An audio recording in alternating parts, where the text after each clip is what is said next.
Operation Flashpoint Dragon Rising is an incredibly ambitious title. You're going to see an open world the size of which you've never seen before. You're going to be able to interact with everything that's in that world. It was an incredibly difficult game to develop.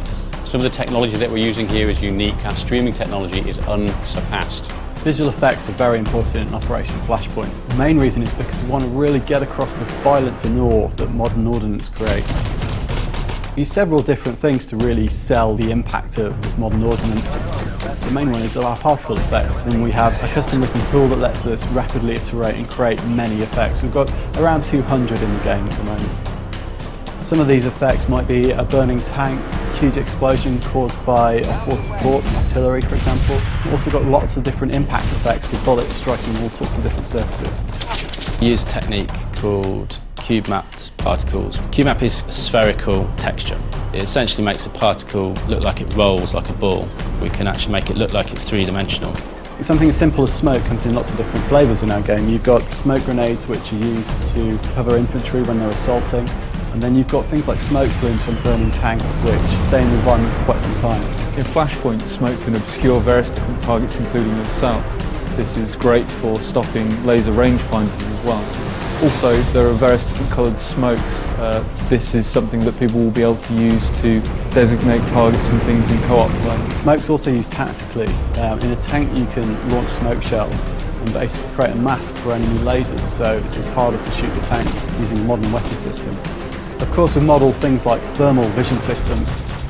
Certain vehicles have thermal scopes, so you can actually see through smoke and see heat signatures of vehicles and enemy the other side. As well as time of day varying as you play, weather can be dynamically changing as you're playing a mission, so you will have fog rolling in and affecting your view distance, maybe requiring you to switch to thermal vision whilst you're playing a mission, and it can fundamentally change the approach you're going to take to attack an enemy.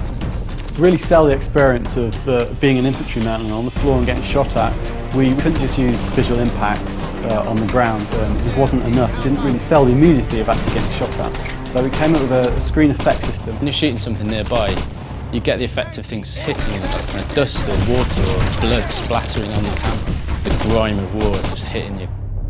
If you get shot, there's a visual effect on the character that shows blood, and it starts off as a small patch and then spreads slowly across the body.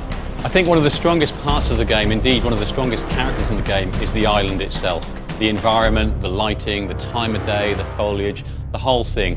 It's a massive area, and it's a size that you've never seen before on a console. You can strip the scene down to a basic surface and light that surface on its own, and that's quite straightforward to do. So we start with deferred lights, then we add ambient light with occlusion and directional lighting, followed by surface diffuse and atmospherics. Finally, we treat the scene with a post process. All these layers combined help to create the immersive experience of Operation Flashpoint Dragon Rising. All our vegetation on the island is based on what actually grows there in real life on the Sakhalin Island belt. We've got over 30 different types of vegetation, 8 different types of forests. They all combine in Skira to make a really unique play environment. So you've got the very barren, bare hills on the highlands compared to the very lush valleys lower down. The grass and plants are all placed using a procedural system that executes in real time as you wander around the island. This environment, this level of realism, this atmosphere that we generate will bring you closer to war than you've ever been.